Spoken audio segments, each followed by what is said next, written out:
My wife and I were lying in bed one night and talking about our golden retriever, Maggie.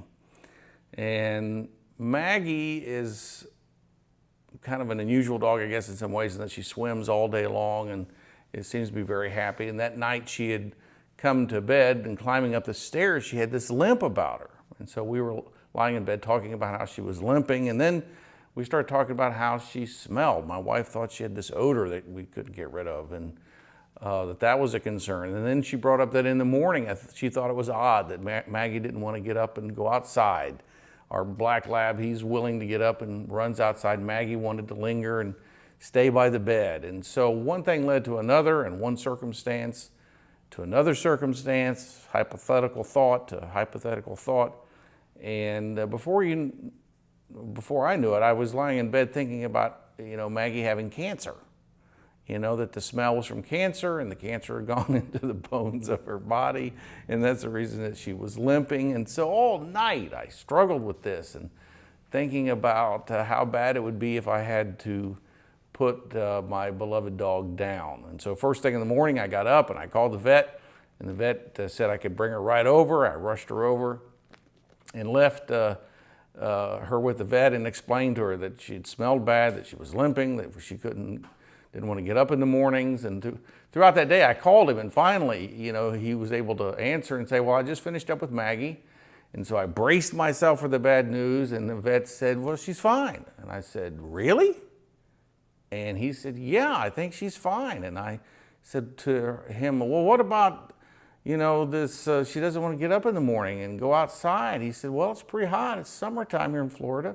Is your house air conditioned? I said, yeah. He said, I don't want to go out either, and I think that's okay. And I said, well, what about the smell? She's got this terrible, kind of cancerous death smell. And he said, well, she's unfortunately got some feces been trapped back in her hackles, and I think that's what's smelling over time. And I'm like, oh.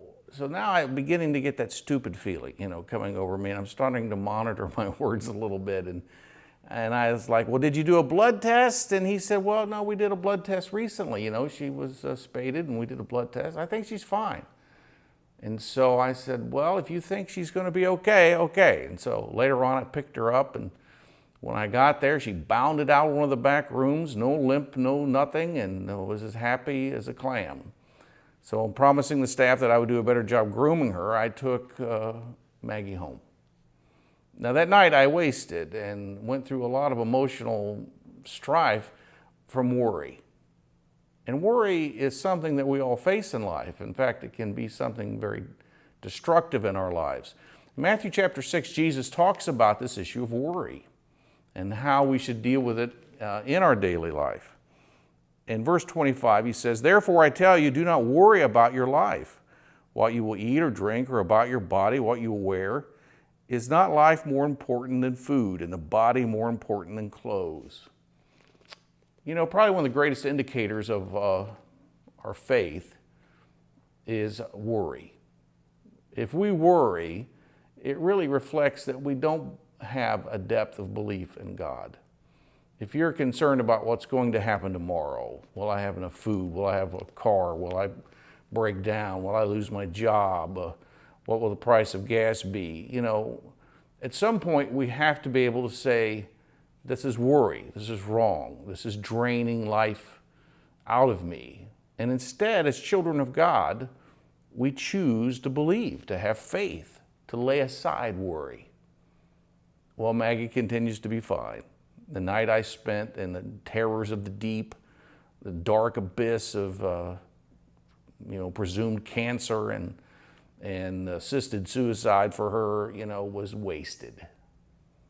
Instead, I could have had a nice night's sleep. Now, I hope today that you will live your life without worry. This is Scott Boggs with Embrace Grace Today.